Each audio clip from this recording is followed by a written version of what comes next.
Lisa Crowder. I'm one of the assistant laboratory officers for the IODP technical staff. And I've been in this position for 13 years or so. Called College Station home for over 16 years. But I'm originally from the state of Oregon. And over those 16 plus years, I've sailed on 34 scientific expeditions, a number of other transits, tie-ups, and one dry dock. So I spent a lot of time out here. At least over 5 years of my life has been spent on the ship, but for a good cause. This is one of the most extraordinary jobs you could ever have.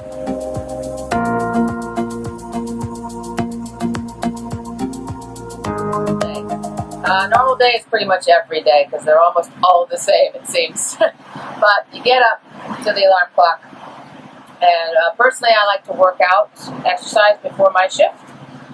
So I'll get about an hour's worth of exercise in. I'll hastily eat my breakfast and then scurry up to the labs for what we call crossover. And that's where the oncoming technical staff will cross over with the people getting off. We're going to talk about things that happened during the day, things to pay attention to. If maybe the plan has changed, or some days it's just same old thing. All right, just pass it off. And then during that day, we have, you get to take a break for lunch, of course, and we also have cookie break. And that's one in the morning hours and then one later in the evening. So you work your 12-hour shift, which could be all coring for coring operations. It could be shuffling core around the labs, receiving it, boxing it up, taking it down to the storage facilities, helping out the science party with running the instruments, troubleshooting, what have you. Sometimes there's downtime where we're not coring, and so we have projects to work on, cleaning up the place because it can get awfully dirty with all that mud. Of course, during the first part of the expedition, we're going to be training everybody how to use the instruments, new personnel.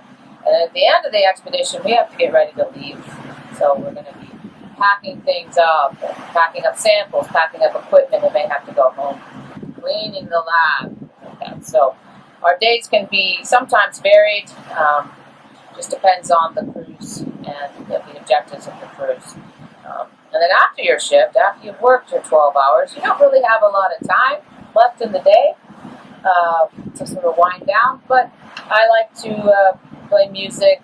I have a guitar, so I like to play, sing, maybe watch a show, a TV show, or a movie. We have a nice room, so read books, just something to kind of relax, kind of maybe. Sometimes I just like to close my door in my room and just be alone for a few minutes.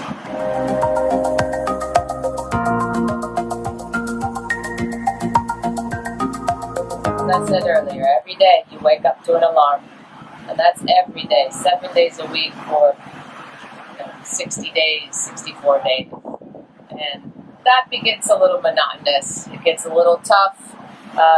We always talk about week 7, week 6, week 7.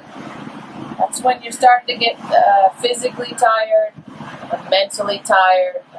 You really start missing being at home, and there's still, though, 2 or 3 weeks left. So it's like, it really can be challenging. And so, and during that period, you just kind of have to give people a break. Understand that people might be a little more on edge than normal, but it also means you just got to be a lot nicer to everybody and just get through it, because soon enough it's going to be within 2 weeks, and then you really start thinking about going home. So that's one of the challenging things.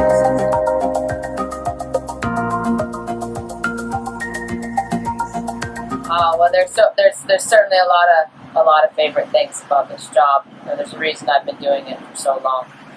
And first, the travel. I've been to almost every continent. Still missing Antarctica, but we're working on it. getting plane tickets to places, exotic places all over the world, is certainly one of the best things about this job.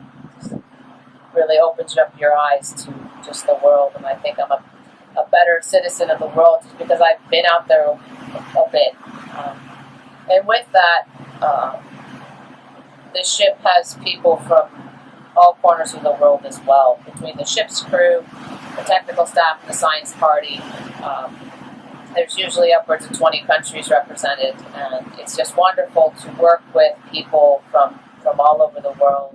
And every cruise, I get to make new friends.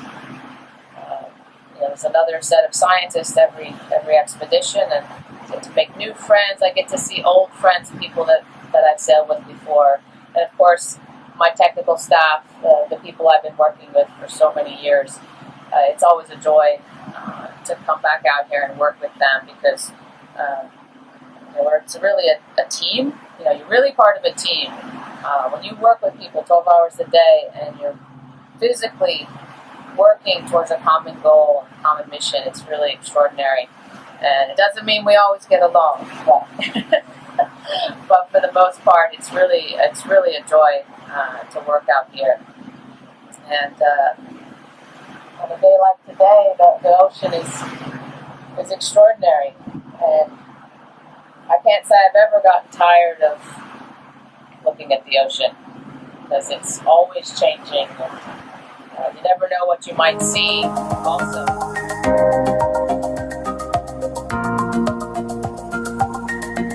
perhaps the best example of something cool I've seen was we were heading into Panama in the Pacific, and I remember there was red algae all over the sea during the day. And at night, somebody came by and said, "Hey, there's dolphins on the bow." And it's nighttime. So I went out to the forepeak here on the bow, and you peer over the edge. Not only were there dolphins, but they were glowing in the bioluminescent algae. And there was just streaks of green as they swam on the bow. And you could just watch it forever, and there was no way you could ever capture it on film or video really. It was just something to sit there and enjoy. And to be honest, I didn't tell very many people about it because I didn't want people stumbling all over the bow in the dark. So it was actually kind of a neat moment where just a few of us, and I've never seen anything since. I will probably never see anything like that again.